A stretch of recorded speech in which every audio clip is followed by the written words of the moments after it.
Boa noite, minha gente. Estamos iniciando um ciclo de Grecos no Mundo. Vão ser 4 semanas com leituras e debate, né? Baseado na experiência que a gente teve ano passado do Grecos na greve. Né? Como é que a gente fez no Grecos na greve? A gente escolheu alguns livros, alguns temas mais de divulgação científica, né? de consumo mais abrangente, né? De alcance geral, obras que não eram tão restritas ao mundo acadêmico, de preferência essas estavam circulando muito, né, com uma repercussão forte, e a gente fez esse formato que funcionou legal, a gente está repetindo agora. Eu faço uma aula introdutória, uma fala introdutória de uns 20 minutos, situando um pouco o autor ou autora do livro, situando um pouco a obra, dando uma explicaçãozinha na estrutura, tá? Para que quem quiser depois acompanhar também puder querer, né, puder acompanhar, acompanhe. E depois a gente abre para o debate. E aí é menos, como a gente faz no Grecos, no seu padrão, menos voltado para trabalhar o autor, os conceitos, detalhamento, e mais um debate aberto a partir da temática, a partir das informações que as pessoas queiram trazer. Tá? Então, isso deu muito certo. Ano passado, no Grecos na Greve, o pessoal me incentivou a gente seguir. Eu estou replicando esse modelo agora com Grecos no Mundo. E aí, como é que eu fiz, né?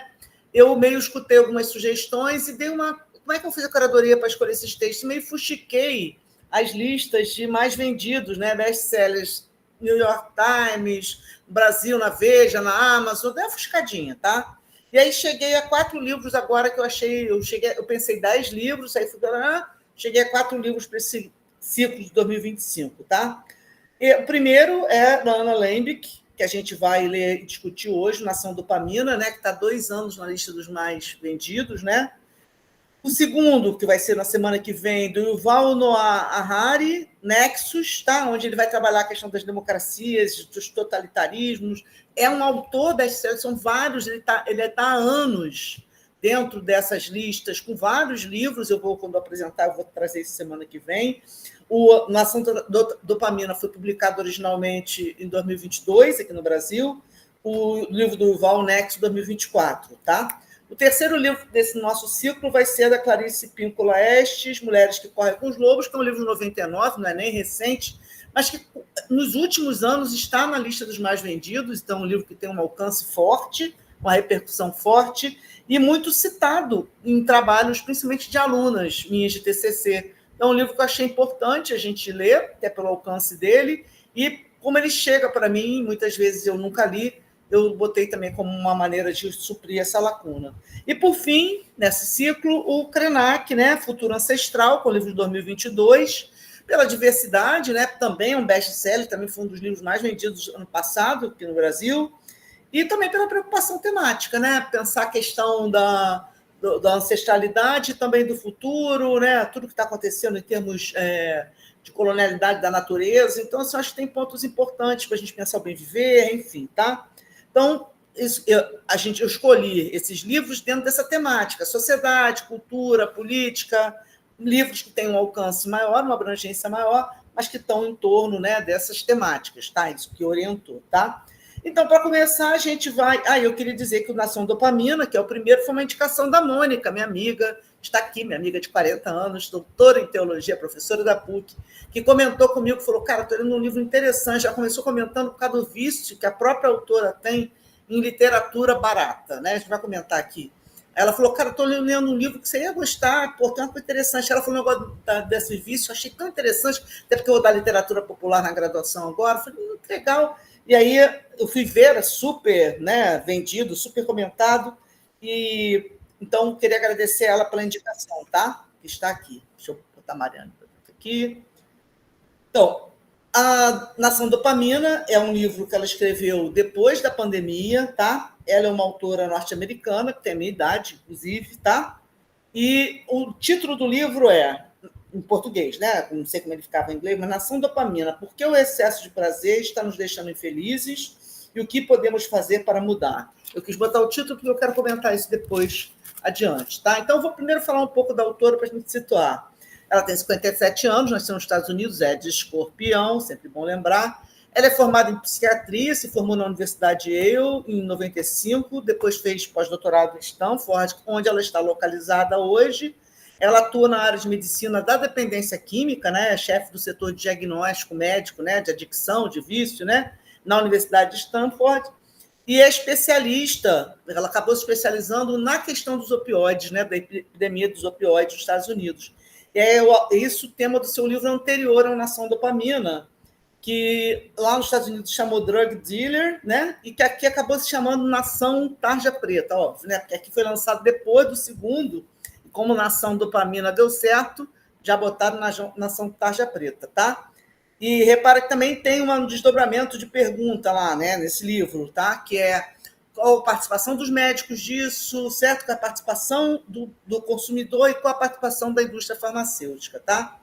Ela, o Nação Dopamina foi lançado em 2021, lá nos Estados Unidos, se tornou best-seller no New York Times, tá?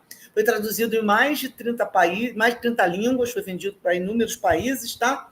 E ela também participou, é uma das idealizadoras do documentário da Netflix de 2020, O Dilema das Redes Sociais, tá? Onde ela vai trabalhar essa questão, que é o papel que as redes sociais, que o smartphone, que as novas tecnologias, segundo ela, vão ter especialmente com a pandemia, na questão do vício, tá? Então, a questão central dela, só para fechar um pouco, ela também é uma celebridade, ela faz cursos, ela dá palestras, ela tem TED, certo? Ela circula muito, tá? É uma autora que já está com bastante nome e bastante circulação, tá? Só para entender. E ela, então, só para fechar, ela tem esse seu lado meio celebridade, mas também tem um papel importante dentro da área médica, está dentro da universidade, então ela é uma autora que está circulando nesses dois mundos, tá? A questão central das suas pesquisas, né, da sua inserção profissional e desse livro é a questão da adicção, do vício, tá? Tanto o vício em relação às substâncias químicas, drogas lícitas e ilícitas, né, como álcool, enfim, tá?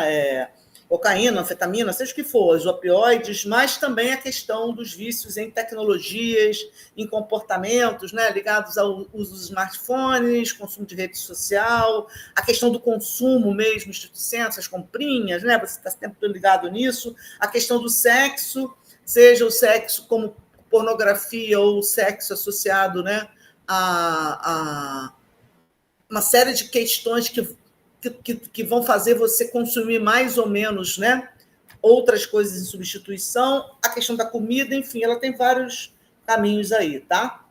Ela entende que essa situação das novas tecnologias, do uso do smartphone, do computador, mas não das redes, se amplia com a Covid-19. E com isso você passa, segundo ela, a ter também uma epidemia de vício, de adicção nessas tecnologias, tá? E ela vai dizer que essas tecnologias, smartphone, as redes sociais, são viciantes em si, ou seja, a gente fica horas, né, neles, mas também são capazes de acirrar outros vícios, porque eles disponibilizam informação, acesso, numa velocidade, numa quantidade que você não tinha antes, tá? Então, a questão que ela vai trabalhar nesse livro é a relação dopamina, é a relação do vício, esse vício múltiplo, esse vício, né, associado a várias possibilidades, mas especialmente às dependências químicas e a esses campos, tá, do consumo e do comportamento, né, das tecnologias, e a questão do prazer, a questão da recompensa. E ela vai trabalhar isso pensando como esse consumo está ligado a um neurotransmissor que a gente tem, que é a dopamina. A dopamina seria o neurotransmissor do prazer, que atua exatamente na relação da recompensa do cérebro, tá? E ela vai dizer que, primeiro, a dopamina como todo neurotransmissor, ela faz a ponte, né? Ela é uma sinapse, ela está na ligação entre o nosso sensório, nosso corpo material, então nossos órgãos sensoriais, as capturas que a gente faz, audição, visão, tato, paladar, olfato, e o conjunto de imagens que a gente vai produzir, então todo, né, o trabalho que o nosso cérebro faz a partir do nosso sistema nervoso, a neurologia, tá? Então, como um lugar de mediação, como todo neurotransmissor, ele está diretamente ligado à nossa relação com o mundo e com a nossa capacidade de processar isso, né, essa relação com o mundo. Por isso, o mesmo mecanismo que compensa e dá prazer também vai ativar frustração e vai ativar sofrimento, tá? Ela vai trabalhar muito a relação do sofrimento, né? A relação prazer-sofrimento nesse livro, mostrando que em alguns aspectos eles são duais, são opostos, mas em muitos eles estão juntos. Primeiro que eles são, em termos de funcionamento do cérebro, em regiões que têm proximidade, então eles estão numa ligação. E segundo, porque eles têm uma relação de compensação entre eles, ela vai trabalhar com a ideia de uma balança entre prazer e sofrimento. E terceiro, fundamental, que muitas vezes o caminho de um atravessa o caminho do outro, tá? Então, não só como a falta do prazer leva ao sofrimento, como muitas vezes o sofrimento é caminho para o prazer, tá? Vamos para curar a dor, vamos pensar assim, tá? Daqui a pouco a gente fala. Esses pontos eu vou deixar para explorar quando for falar mais do livro, tá? A experiência profissional dela, atendendo muitos casos clínicos, é a base do livro, né?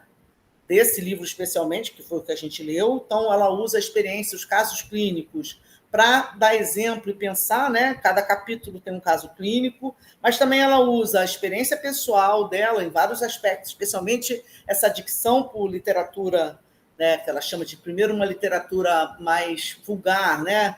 De livros mais, como ela fala, mal escritos, mas depois, principalmente, livros que têm um certo erotismo feminino para mulheres, consumo para mulheres.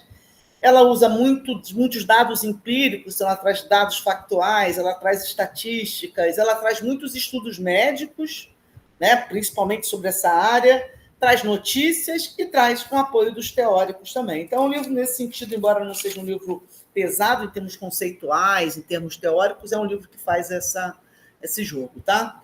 A estrutura do livro, né, como a gente tem feito no Grecos na Greve, que é se situar, é um livro que tem uma introdução, 3 partes e uma conclusão, certo?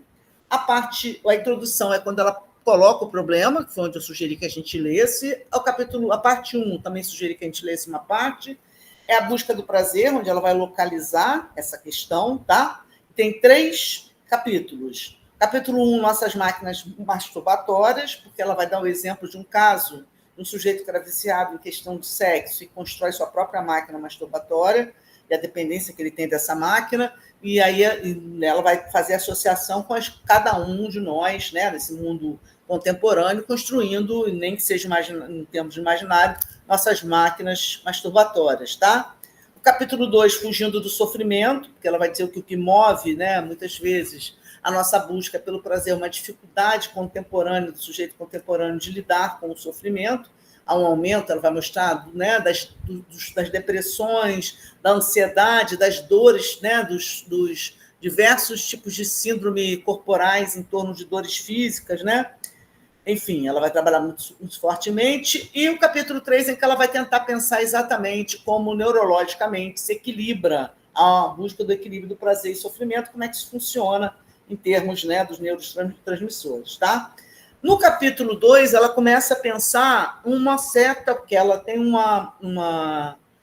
passo a passo, né? Ela tem uma espécie de receita, e para mim isso é um dos aspectos interessantes, mas problemáticos do livro, para, de certa maneira, a pessoa escapar ou reduzir os danos com essa dicção, né? Que ela vai chamar de autocomprometimento, que é a parte 2, tá? No capítulo 1 dessa parte, ela propõe o jejum de dopamina, eu explicarei com calma, mas é formado por 8 passos que vêm das iniciais da palavra dopamina em inglês, e aí seria dados, objetivos, problemas, abstinência, mindfulness, insight, novos passos, experimentos, ela explica cada uma dessas partes, tá?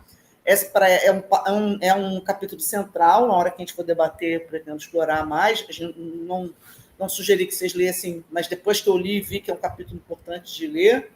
Depois, o capítulo 2 dessa parte é espaço, tempo e significado, que ela vai falar que as relações com os vícios e com as recompensas mudam de acordo com a nossa relação espacial, temporal e o significado que aquilo tem. E no capítulo 3, ela fala de uma balança quebrada, exatamente para dizer como a gente está com dificuldade de equilibrar e achar uma forma de lidar com isso, né? Principalmente a partir do que ela entende que são recursos que alimentam o vício, as tecnologias, os remédios, tá? Então, a busca, segundo ela, desse equilíbrio está numa balança que não está sendo bem sucedida. Na parte 3, é a busca do sofrimento. Ela vai dizer exatamente que, né, para recuperar essa balança, você precisaria encarar mais o sofrimento e não achar subterfúgios, principalmente subterfúgios químicos ou viciantes para lidar com o sofrimento. E o capítulo 7 é pressionando o lado do sofrimento. O capítulo 8, que ela chama de honestidade radical, é exatamente você assumir, né, essa ideia do seu vício de forma radical. O capítulo 9, uma vergonha pró-social, com uma espécie de pacto para lidar com isso. E, na conclusão, ela vai trazer as lições, né, de tudo isso como uma maneira de você melhorar. Tá? Então, isso é a estrutura do livro. A gente vai discutir no Grecos de hoje isso pormenorizado. Tá? Mas antes eu queria destacar uns pontos, só para, né, levantar. Primeiro, eu queria dizer que eu achei um livro interessante. Eu acabei lendo todo, achei interessante, né? Eu acho que ele abre muitas questões para a gente pensar, achei ele bem escrito, achei ele com um teor realmente de popularização da ciência, divulgação científica, um lugar bem interessante que ele ocupa, tá? E ele cruza mesmo com as ciências sociais, com a psicologia, com os estudos culturais, com os estudos de mídia. Um bom livro para trabalhar, principalmente com alunos de graduação. Achei um livro legal, tá? Então, a primeira coisa que eu dizer é que eu vi méritos, né, para a gente trabalhar. Bom, mas também vi problemas, eu queria trabalhar isso. Num segundo ponto, eu acho que a autora ela sinaliza, mas não aprofunda, o papel do capitalismo nisso, né? É central, né? Ela vai trazer isso quando ela vai falar, por exemplo, da diferença dos países mais ricos economicamente, os mais pobres economicamente, na adicção, como você tem mais adicção, tem mais vício, tem mais questões ligadas a isso, essa busca, né, do prazer e da frustração em países mais desenvolvidos. Então, assim, claramente você tem uma associação entre isso, que ela está dizendo que parte da nossa relação com o vício é o excesso, é você ter tudo muito excessivamente disponível, né? Que é parte, a meu ver, de uma visão também que é complicada, porque eu acho que, isso, novamente, essa argumentação mascara um pouco o lugar do capitalismo. Enfim, tá? Mas acho que é coisa para a gente pensar, tá?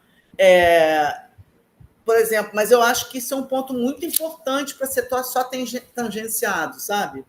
O papel do capitalismo, não só como hiperestimulador desse consumo, mas como um fator determinante para a ansiedade, para a tristeza, para a nossa dificuldade de lidar com o sofrimento. O capitalismo ele gera uma série de questões, até inclusive, por exemplo, o tema do futuro ancestral, né? Nossa vida, o meio ambiente, a maneira como a gente ocupa o mundo, que é meio difícil de aguentar na dureza, né? Então, de que sofrimento se está falando quando se fala que é preciso resgatar o sofrimento para equilibrar a balança? Porque tem um sofrimento aí, né, que é marcado pelas relações de desigualdade, que, como diz Lacan, tem que pensar quanto de verdade cada um suporta, né? Enfim, tá? E acho que falta nesse livro, é uma americana, né, branca, universitária, tá? E acho que faltam recortes interseccionais muito importantes, de gênero, raciais, de localização e, fundamentalmente, de classe, tá?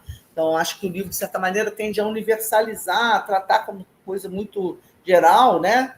Coisas que são muito utópicas, né? Enfim, ou deveriam ser, tá? Um terceiro ponto que eu queria destacar, o livro ele tem esse papel de divulgação científica e, para isso, ele realmente tem que esvaziar um pouco essa questão conceitual, teórica, para ele ser mais palatável, digerível.